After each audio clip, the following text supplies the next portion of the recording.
hey, no, just kidding. So, one of the biggest challenges I think for a lot of people is when they go to see a hairstylist, how do I talk to my stylist? Expressing yourself to your stylist. Yeah, like, and saying enough to your stylist, because that's a real problem. People not really expressing what they want. So one of the things that's really important to me when a new client comes in, or a regular client, either way, the consultation is so key.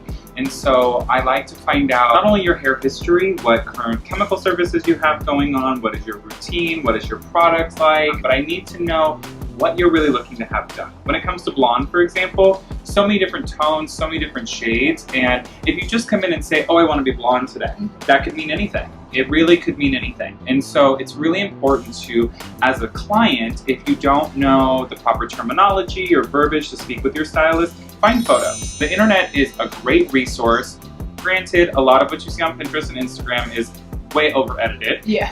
But it gives your stylist an idea of the true tone, placement, application that you're looking for. Because as trends continue to change and evolve, people don't really know what to ask for. And bringing in a photo is going to demonstrate, this is what I like, this is what I'm looking to see. But you also have to have realistic expectations as to what can be achieved in one sitting with your stylist. Because for me, the integrity of your hair is the #1 goal and priority. And so if you say, oh, I want to be platinum, but you've got a perm, I can't do that for you. You know, I can't do that for you. So that is the biggest key, is coming in with the information that you want to share with your stylist, but also being ready to answer the questions the stylist has for you when it comes to your end result and desired look. What can I do for you today? Don't give me no fro. Just keep my curls neat and tight, and then maybe you can pin it up for me. And asking questions. Like, Absolutely. if you don't know what you want, and you're like, okay, I want to go blonde. What kind of blonde? If you don't know that there's different kinds of shades of tones of blonde, then ask. Don't be like ashamed. Oh, I don't know what that means. Like, ask questions, because otherwise you're gonna walk out of there with hair that you're not happy with. In this day and age, it should be very simple and effective for your stylist to show you a couple of photos on their phone or in a magazine and say, what do you think about X, Y, and Z? Because me as a stylist, I can show you 3 photos that are very similar but vastly different, and you can say to me, I like that one. And I will know based off of that photo, here's what you like. And then we can have more open dialogue and say, so you chose this photo. You like something that's a little on the cooler side. Like mine right now.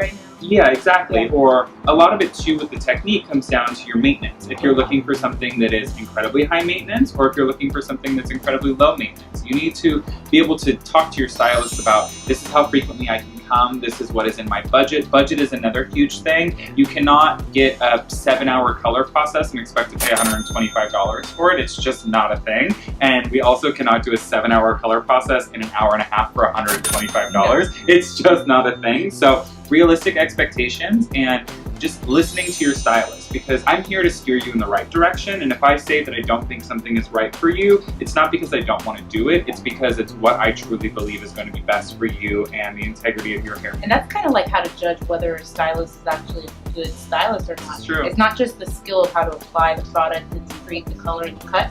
It's also whether they can communicate and be able to help you understand and know how to communicate, because a lot of it is them guiding the client through how to communicate.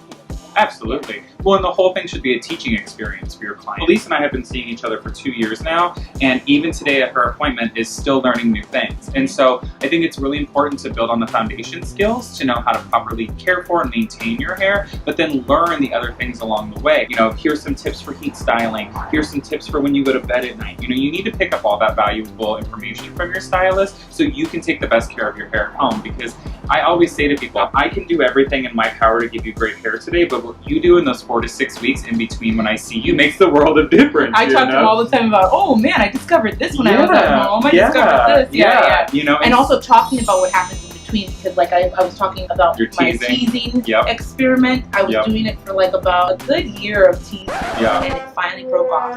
And I think that some people might go, oh my gosh, was it the color that did it? Was it and instead I just came in with like no preconceived notions of what it might be. Explained your situation. And just said what was going on. Yeah. And I kind of had a feeling it was the teasing. Yeah. But I didn't just assume, oh, I can't be blonde anymore because it's clearly made my hair fall out. Absolutely. Like, you gotta not assume things and wait and ask questions and find out the whole story. In any chemical service, whether it be lightener, regular color, perm, straightener, any chemical service is going to affect the integrity of your hair. It's going to change how your hair cooperates, how it reacts to things, and so that's something that clients have to be prepared for. If you've had silky long brown hair all your life and you decide you want to go blonde, it's not going to be the same. It's not going to be the same. And so understanding that, preparing yourself for that, and asking the right questions along the way is what's going to be best for you and your stylist. Because I want you to have amazing, healthy hair. You want to have amazing, healthy hair. So how can we as a team make it happen and keep going with positive, good hair energy and vibes? Good hair vibes. Yes, good hair vibes. Good hair vibes. We're all about that. Yes. So one of the biggest issues that happens with clients when it's a new client coming into you is a lot of times people don't want to be honest about their hair history. They think that by telling me what is going on with their hair previously, that it's going to deter me from taking them on the path that they'd like to go down.